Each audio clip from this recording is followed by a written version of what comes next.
you're all enjoying the day. So I'm going to start today telling you just a little story. And the story starts in 2012 when I published my first book, Chaos to Control. Now, that book was approximately 50,000 words, and it took me 2 years to write. So fast forward 2 years, summer of 2014, and I met a friend for coffee. And all was going very well. We were having a lovely chat until he asked me the question, "Ciara, how's your writing going?" And I said, "Jerry, between you and me, I can't really seem to find the time." So he jumped up from his chair and he said, "I'll be back in a minute." And he went out to his car and he came back in and he threw an A4 piece of paper in front of me on the table. And on that piece of paper there were 168 boxes. Does anybody know what it was? What was there 168 of? Nobody? Hours in the week. So Jerry said to me, "Tell me you can't find 3 to write." So I was a little bit embarrassed and ego bruised, but by the end of the conversation, I had agreed to deliver 5,000 words a week to a mutual friend every Saturday into his inbox. Now, I did that for 4 weeks, and in week 5, I got an email into my inbox from Wiley Publishing, who are the publishers of the Dummies Guides. And that email asked me, would I be interested in writing the Productivity for Dummies book? Now that book was going to be 90,000 words, and I had just over 6 months to write it. Now fortunately for me, what Jerry had given me was the motivation, the accountability, and the belief that that was something I could do. Now just to point out who that Jerry was, some of you may know him. Jerry Duffy, who's 32 marathon man, Deca Ironman. So this is a guy who knew a little bit about goals and achieving things in life. But regardless of what it is you want to achieve, so for me at that time, I wanted to write another book. So whether for you, you need to focus simply to block out all the distractions in your work environment and get your job done every day, or whether it's a startup environment and you need to focus to get that product out, or whether you're working from home and you're finding it difficult to push aside all the distractions and the box set you were watching last night. It doesn't matter what it is you need to achieve, but the fact is we all need to focus. Focus is part of success in life, and it's definitely part of becoming happier and reaching all the goals that you want to achieve. So what I want to do in the time we have together is I'm going to share with you my 6 R's of focused productivity. So these are the things, the habits, the techniques that I used in order to be able to write that book in 6 months, but also to achieve all of my goals and to do everything it is in my life and to help my clients achieve their goals and do what they need to do in their lives. So the first R is to reduce. So very often when I'm coaching people, they'll say to me, "There's so much going on, there's so much in my head, I really don't know what I want to achieve." So the first step is to declutter it all.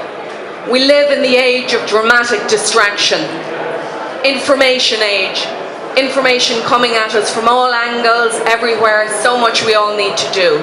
So we need to start by decluttering. Decluttering your space as well as your mind. So clear out your office, clear off your desk, your desktop, your email, get rid of all those emails in your inbox, and also your mind. What I advise clients to do is once a week at least to do a mind download, So to get everything off your mind that you're holding there. Your mind is not a place for storing information. Your mind is there for having ideas, for being creative, thinking more strategically about your business. So get it all out of your mind and dump it down onto paper. You can then use some kind of a task manager and a calendar to plan out that work, but that is the first step. So start by reducing the clutter in your life. Or number 2 is to focus on the results. What are the results that you want? The goals. Stephen Covey said, begin with the end in mind. Seneca, years earlier, said, if you don't know what harbour you are headed for, any wind is the right wind. And Ciara Conlon will simply say, get yourself a plan. Know what you're trying to achieve. Because only when you're crystal clear about what you're trying to achieve do you know if you're being productive. If you know if you're working on the right stuff. So get yourself some goals in order to sharpen that focus. Number 3 is the rituals. So if the goals are the destination, the rituals and the habits are the route. So if you want to run a marathon, you need to create the habit of running.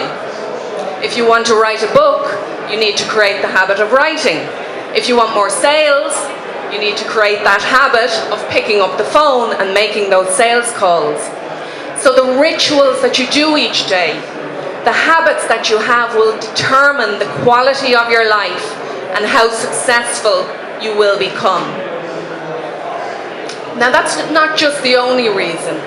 Habits are very important because what they do is they reduce your cognitive load. They reduce the number of decisions you have to make each day. Because if you start out in the morning with a plan, you know what you're doing on Monday morning, you don't have to think about it. Obama says, I don't want to make decisions about what I'm eating or what I'm wearing because I've too many other important decisions to make. Now, I don't think anybody in the room is that important or has such important decisions to make, but it holds for all of us.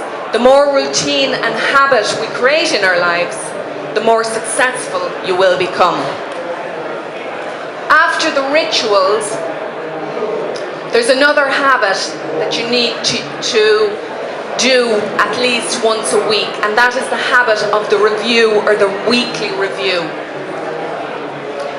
So if I were to come into your office and work with you and give you a workflow method or a simple processes in which to manage your day every day, to manage all of those tasks, that'd be fantastic. And I'd leave and you'd go, great, I'm all organized. But if you don't stop and review that system, it's not going to work. So at least once a week you need to stop. You need to refocus.